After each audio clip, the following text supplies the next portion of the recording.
Logic 0, example 17.2, complex material consequence. Okay, so here we have another quote from Xenophanes, and then I give these equivalencies. So let's copy this over.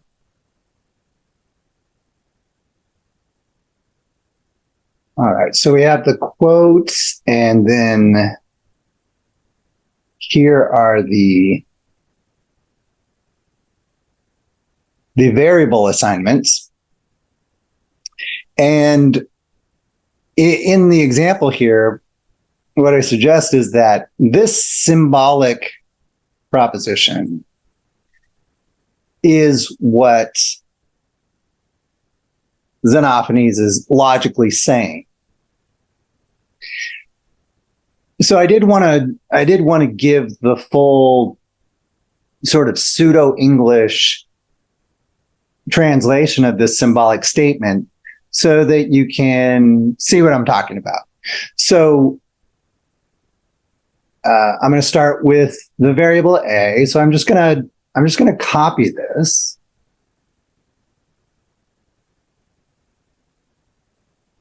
So oxen have hands, and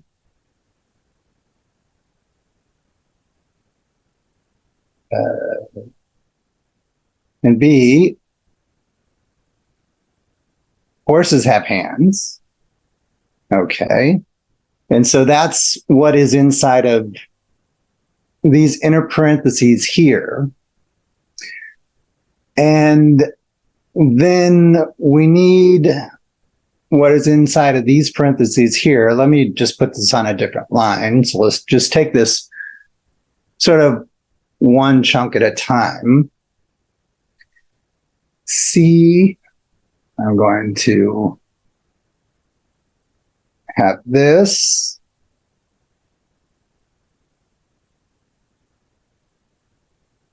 And that's this conjunction right here, and then D.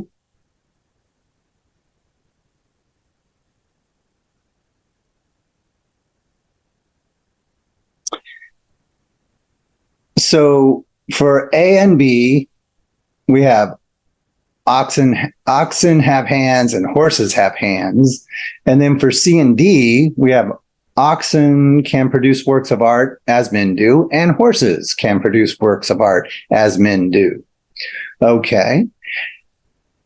Now, to get this sort of embedded structure here, there's a kind of construction that's helpful to convey, where the parentheses go. So here we could say both oxen have hands and horses have hands, and oxen can produce works of art as men do, and horses can produce works of art as men do. So this captures everything in these larger parentheses to the left of material consequence, using this both and construction. So when we say both, we're kind of waiting for an and, both yada, yada, yada, and blah, blah, blah. And it's most natural to attach the second and with the both. And of course, we could put in punctuation to help make that more clear, which I'll do at the end. But I'm just trying to do a straightforward pseudo-English translation from the symbols to the pseudo-English. Okay, and then the material consequence just comes across in order as only if, okay, and then we're going to have G and H. And we'll do this. Only if, and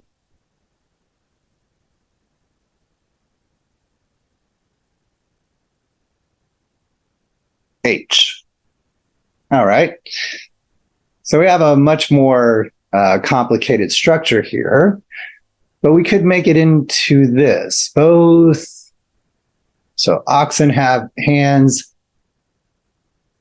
and horses have hands, and oxen can produce works of art as men do, and horses can produce works of art as men do, only if horses will paint the forms of God like horses, making their bodies in the image of their own kind. And oxen will paint the forms of the gods like oxen, making their bodies in the image of their own kind.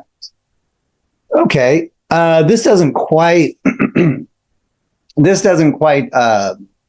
sound very natural, and the meaning might be rather unclear because of its wordiness. But this would be the pseudo-English translation. And with these variable assignments, we could go backwards from this pseudo-English construction to this symbolic construction. And with this both and construction, it would be relatively clear that this is what we're talking about. To make it a little more clear, maybe even in the pseudo-English, we could add in a comma here. And with that comma, actually, the translation back into symbols would be absolutely clear, given the variable assignments up above. If we wanted to make this a little more like natural English, we could use the if-then construction instead of only if, because only if is, kind of strange, as we've seen. But if we said, if both oxen have hands and horses have hands, and oxen can produce works of art as men do, and horses can produce works of art as men do, and we could put then horses will paint the forms of gods like horses, making their gods in the image of their own kind, and oxen will paint the forms of the gods like oxen, making their bodies in the image of their own kind.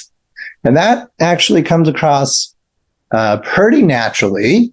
Again, a little wordy, but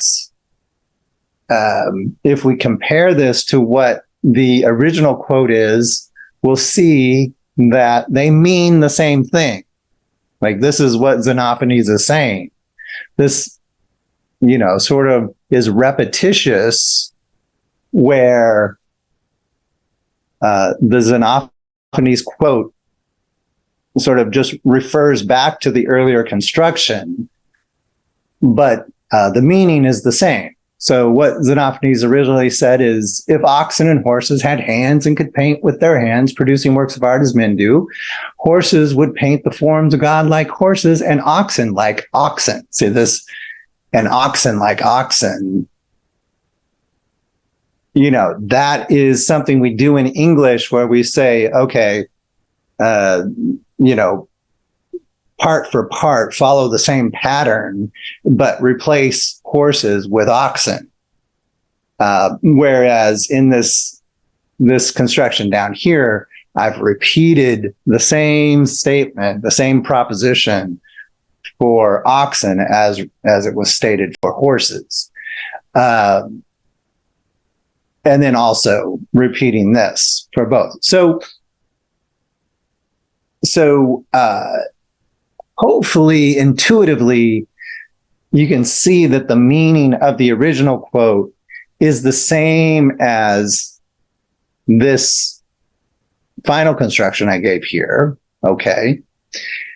And then hopefully you can also see that this is logically equivalent to the pseudo-English that I gave right before this, before kind of zhuzhing it up into something more natural sounding. That's what we're struggling with in translation, is how to get all the way from a natural English statement that might be rather complex, like the quote from Xenophanes, to something symbolic. So then we can use the symbolic apparatus to test this statement. Okay, so hopefully the translation part is clear here. That is the most challenging part. However, in this symbolic proposition, we have A, B, C, D, 4 variables, and then G and H, 6 variables. So 1, 2, 3, 4, 5, 6. Yeah, and so this truth table is going to get quite large. And so I think it's instructive to go through it in this demonstration to show you how I would do it and to show you that it is doable, but the likelihood of making a mistake is very high. And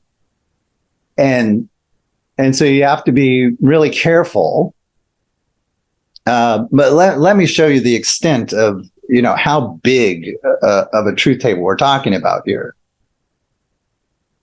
And then I'll sort of give you the point of why are we doing an exercise like this. Let's see. All right, so we have the number of rows is going to be 2 to the 6th power. So that's going to be 2 times 2 times 2. All right. And then let's put that in parentheses. And I have 2 left parentheses and 2 right parentheses. Okay. Times 2. And let's put parentheses around that. Okay. So that's 2 to the 4th power, 2 to the 5th power. Okay, and then here's 2 to the 6th power. All right, so if we multiply that out, how many rows are we going to get? It's getting, kind of crazy here. And of course, if any of this is overly tedious, feel free to fast forward and get to the material that you're really interested in. I just want to go through all the details here in case anyone does have a question. I try to explain it in as simple a terms as possible to show that, you can think it through on your own. Okay, so 4 times 2 is 8. Then I'm going to do times 2. Times 2, times 2.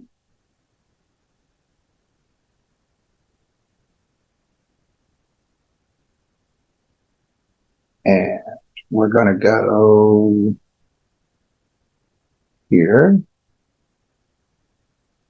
So 8 times 2, I'm looking right here. 8 times 2 is 16.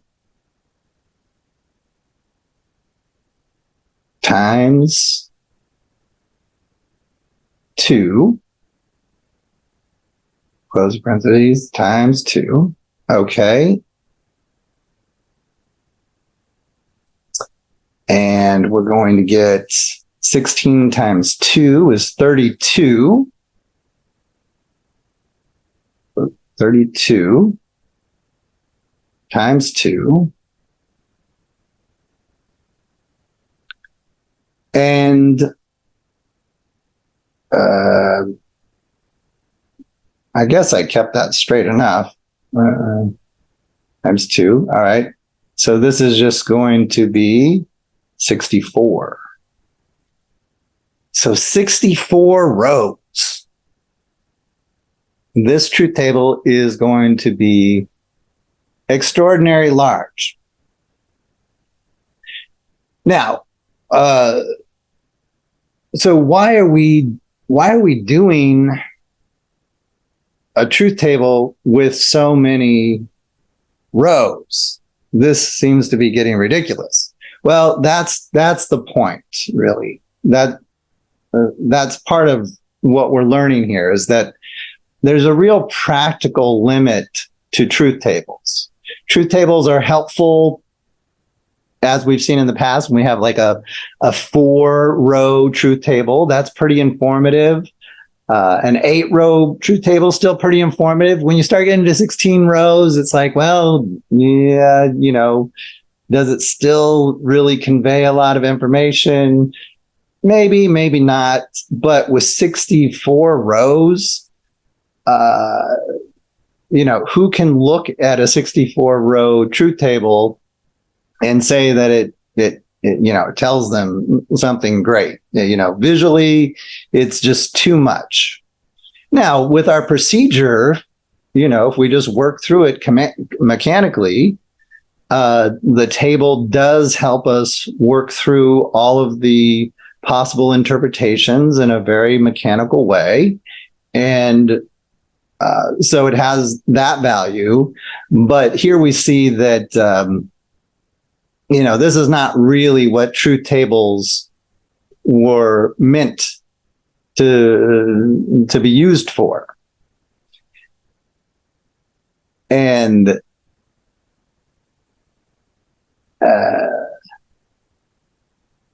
I'm just trying to think here to make sure I don't make a mistake. And that is another aspect here, is that when we get this many rows in a truth table, the opportunity to make a mistake is just so high that, most of us are going to make some mistake. So of course on the exam, I'm just looking for you to show, your best, do your best. And I just want us to go through, whoops, I was going too far. I just want us to go through the tedium of doing very large truth tables, just to really drive home the point that, everything we've been doing has its limits. Because sometimes students get very attached to truth tables. And then when we get into later material at the end of this course, and especially if we go on to a more advanced sort of course where we're doing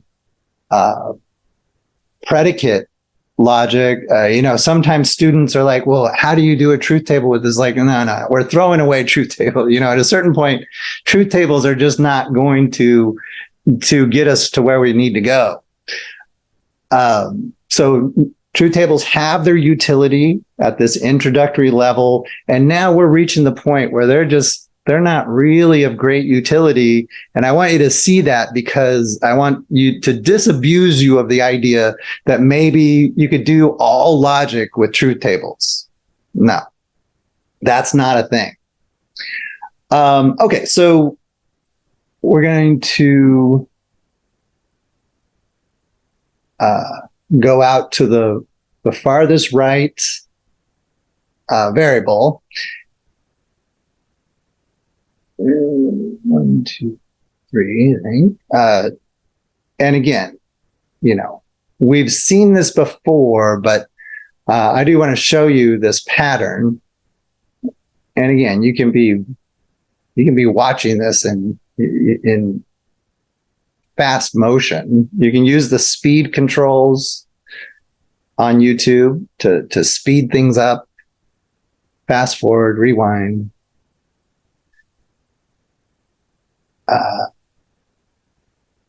I think it's just instructive to visually see the process, even if you are watching it at high speed. I'm doing this all by hand, as you can do.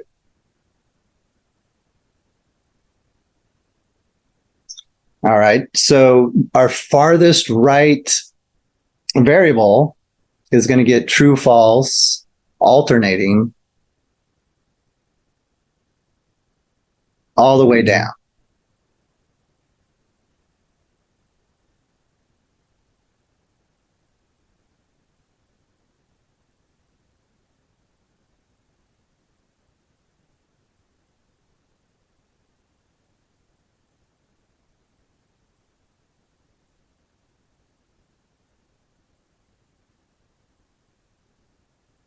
And then our next variable to the left is going to get two trues.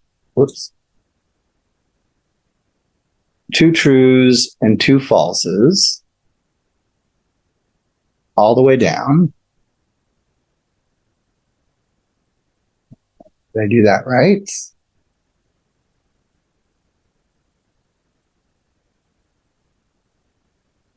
So true, true, false. Whoops. Mm-hmm. False, false.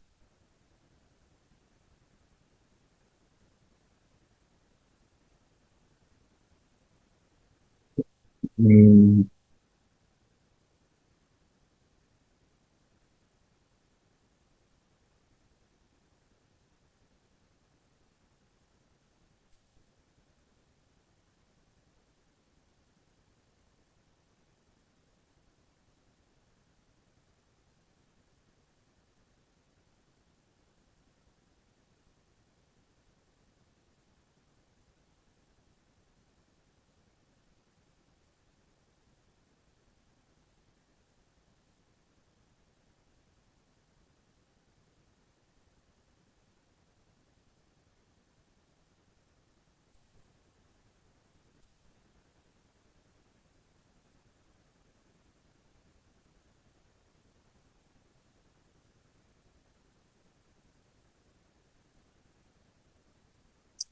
Okay, and then one more over to the left. Now we're going to do four trues and four falses.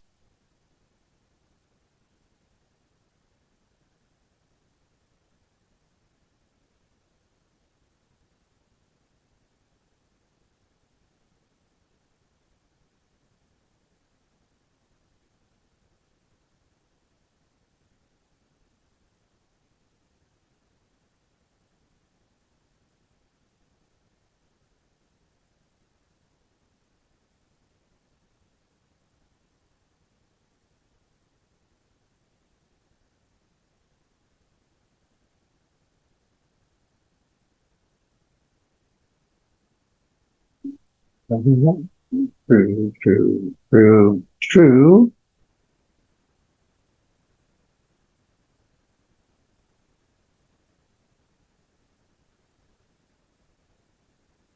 Okay. And then we go to the next variable. And we're going to do 8 trues to row 8, 8 trues, and then 8 falses. Okay. And then 8 trues.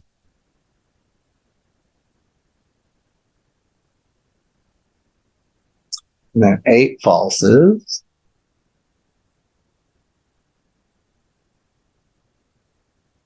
All right.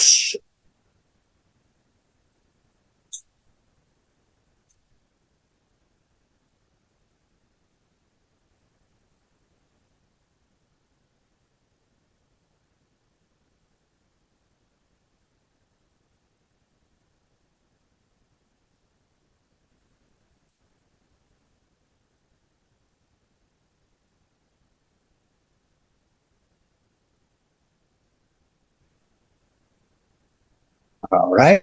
And now we're going to have, with our next variable, we're going to do 16 trues.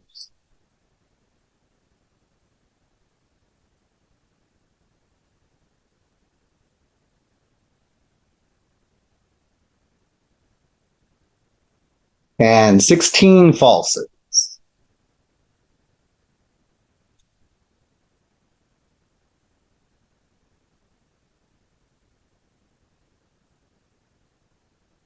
One more at 32. Okay.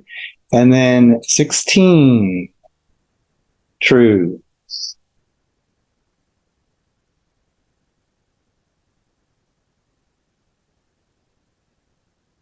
And 16 falses.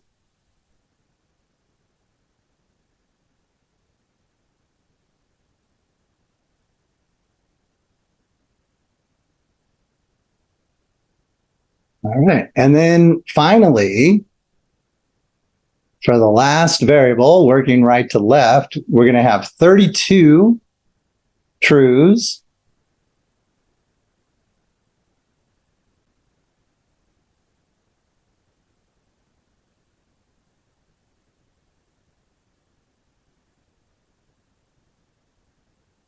That's 20.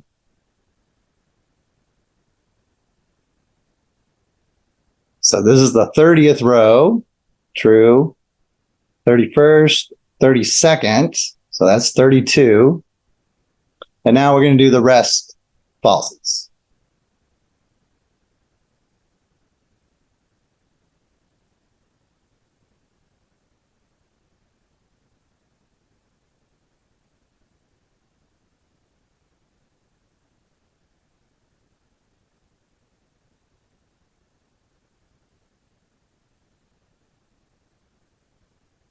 All right.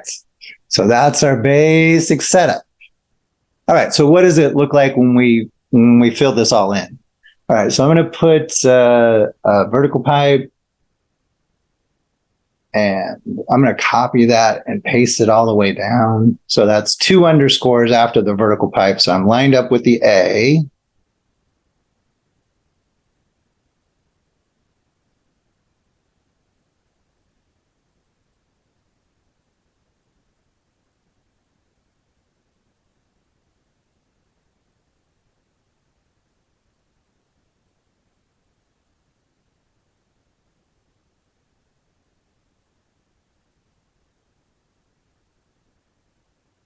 All right.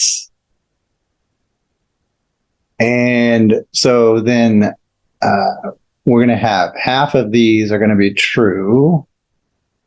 I'm just looking to the left where the interpretations are. I see, oh, this is where it changes to F. Okay. So F all the way down.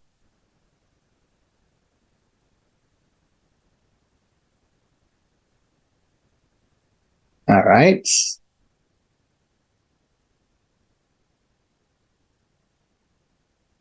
And then spaces.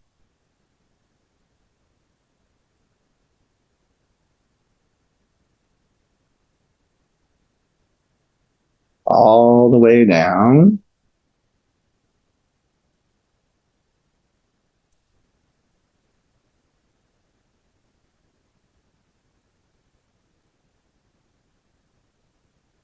Okay, and B is going to be 8 trues.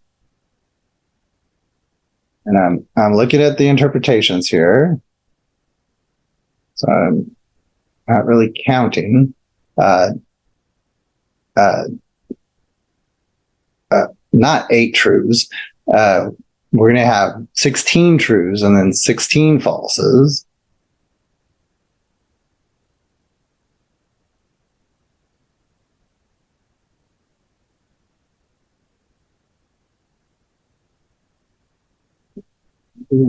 There we go. Very good. And now we can do this first conjunction.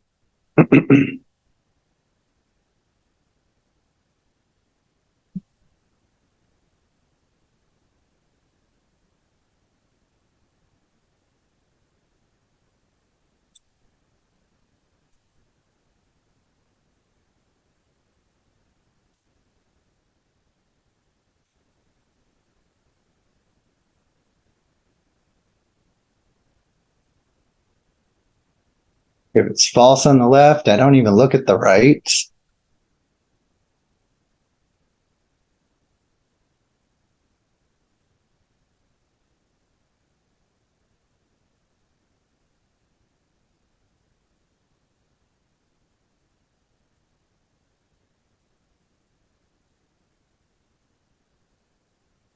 All right, and then back up to the top.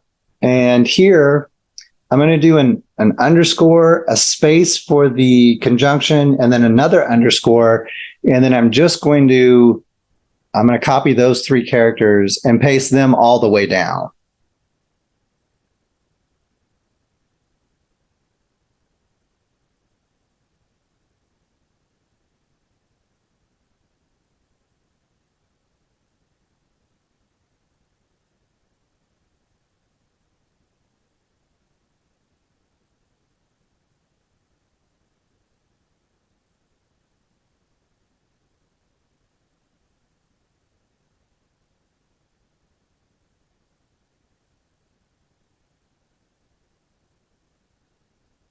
All right.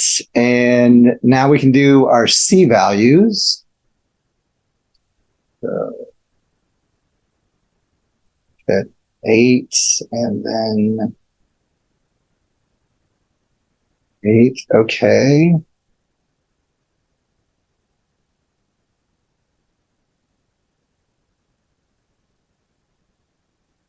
Let's see.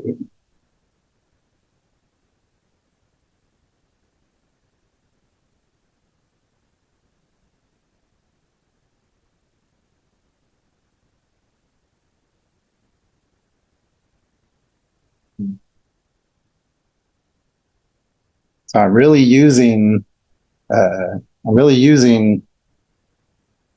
interpretations over here and looking in that third column to see where they switch from false to true.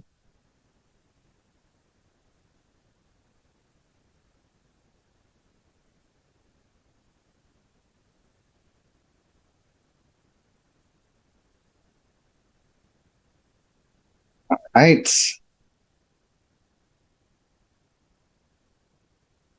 And then we're going to skip conjunction. So let's do spaces all the way down.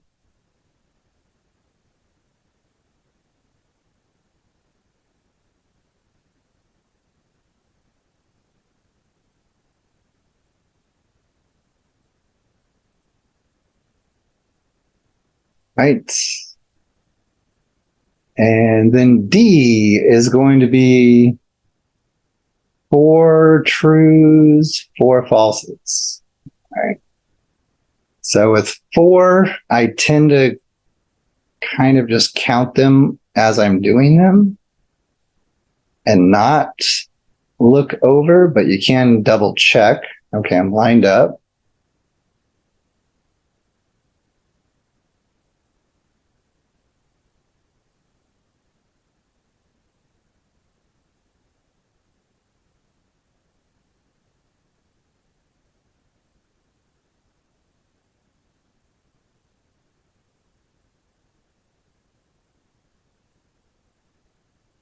I tend to go 1, 2, 3, 4, 1, 2, 3, 4, 1, 2, 3, 4, 1, 2, 3, 4.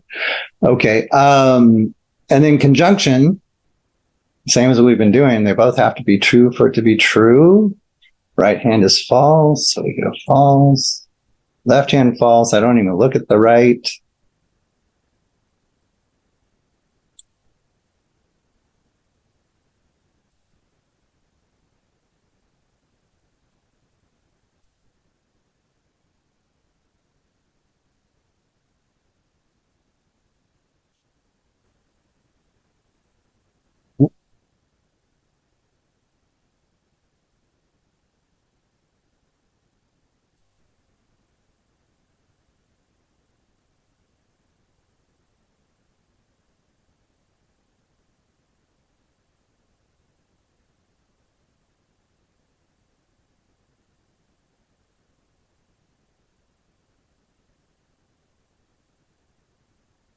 All right, very good. And then we can do this conjunction. We're still not at the dominant operation because this is the entire proposition and it's material consequence that is outside of all parentheses and is the dominant operation. So this is, for this conjunction, it's still going to be lowercase, and we're looking on the left for this conjunction and on the right for the conjunction here. So we have in the first interpretation, we have true, true, true, true, true, true, true, false on the right.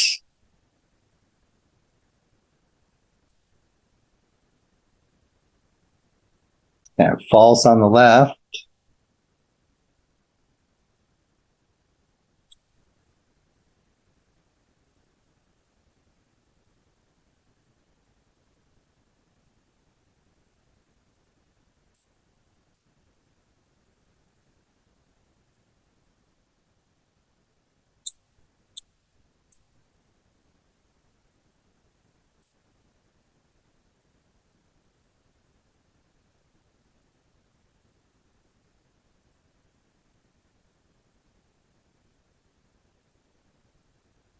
Okay, very good. All right, so then we have these closing parentheses. So I'm going to do 2 underscores. I'm going to skip material consequence for now. And then I'm going to do an underscore for that open parenthesis. And so I'm going to take all 4 of these characters and copy and paste them all the way down.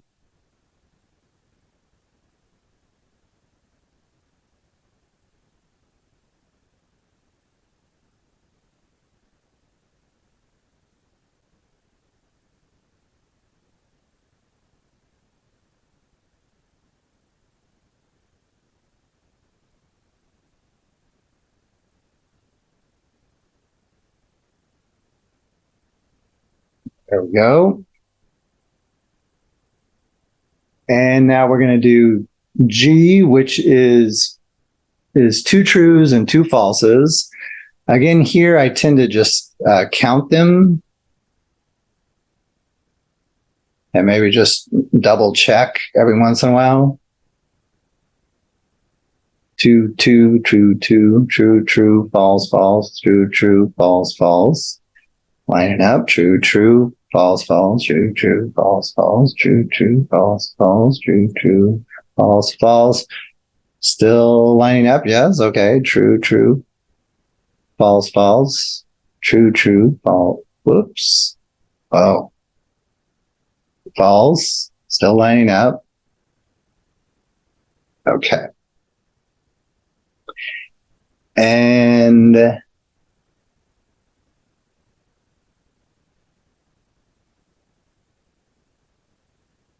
all right, so that looks good. Skipping conjunction all the way down.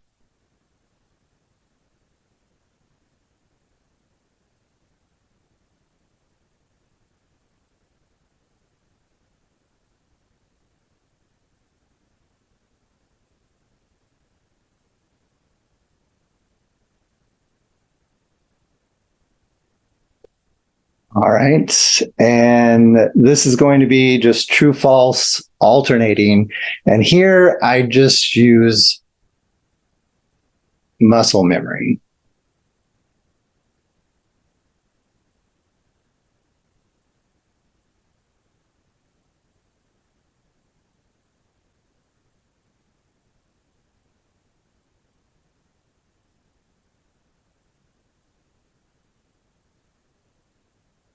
And I can't really talk while I'm doing that. Okay. All right, conjunction again. Like this.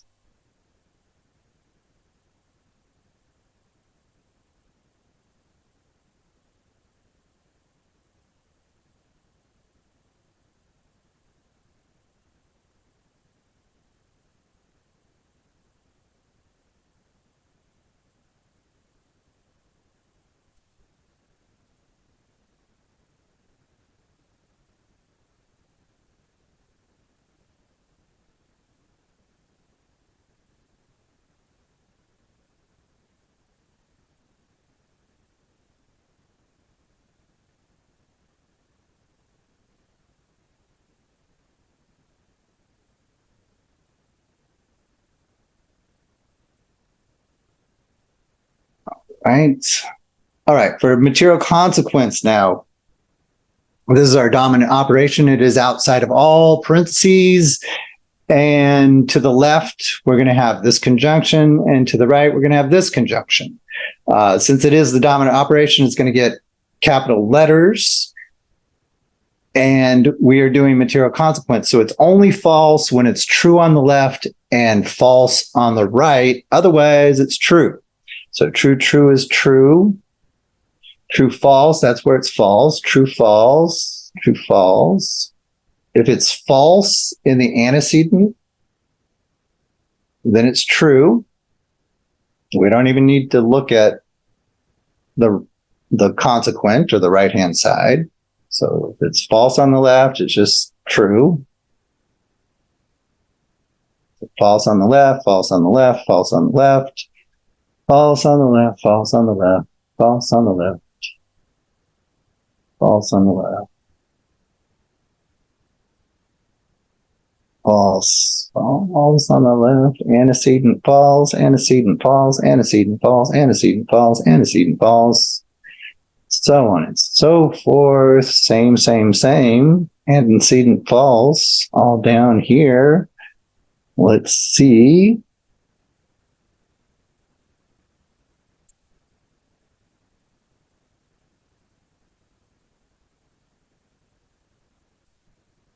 There we go.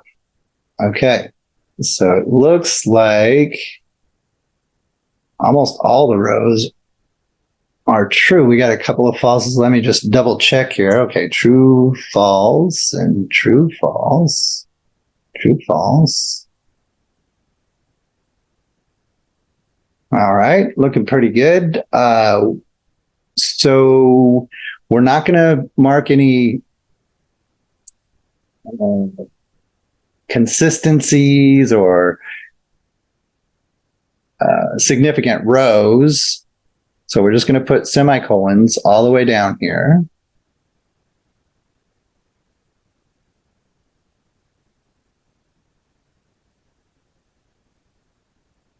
And as we saw, there were a few interpretations where the proposition was false, but mostly in most interpretations it's true. So it's both true and false, depending on the interpretation given to the variables. And so it's contingent. All right. And then, of course, we would get rid of all of our line breaks and create our answer string. But that is the very tedious procedure for a 64-row truth table. Again, this should seem like a bad idea to you. That's one of the big points here, is that this is not made for humans. And it shows the limitations of our truth table procedure. We're reaching it. We got to figure out something else. And that's what we'll do in the later portion of the course, is we'll take a whole other approach to logical analysis of arguments. But of course, it all builds upon what we've already done.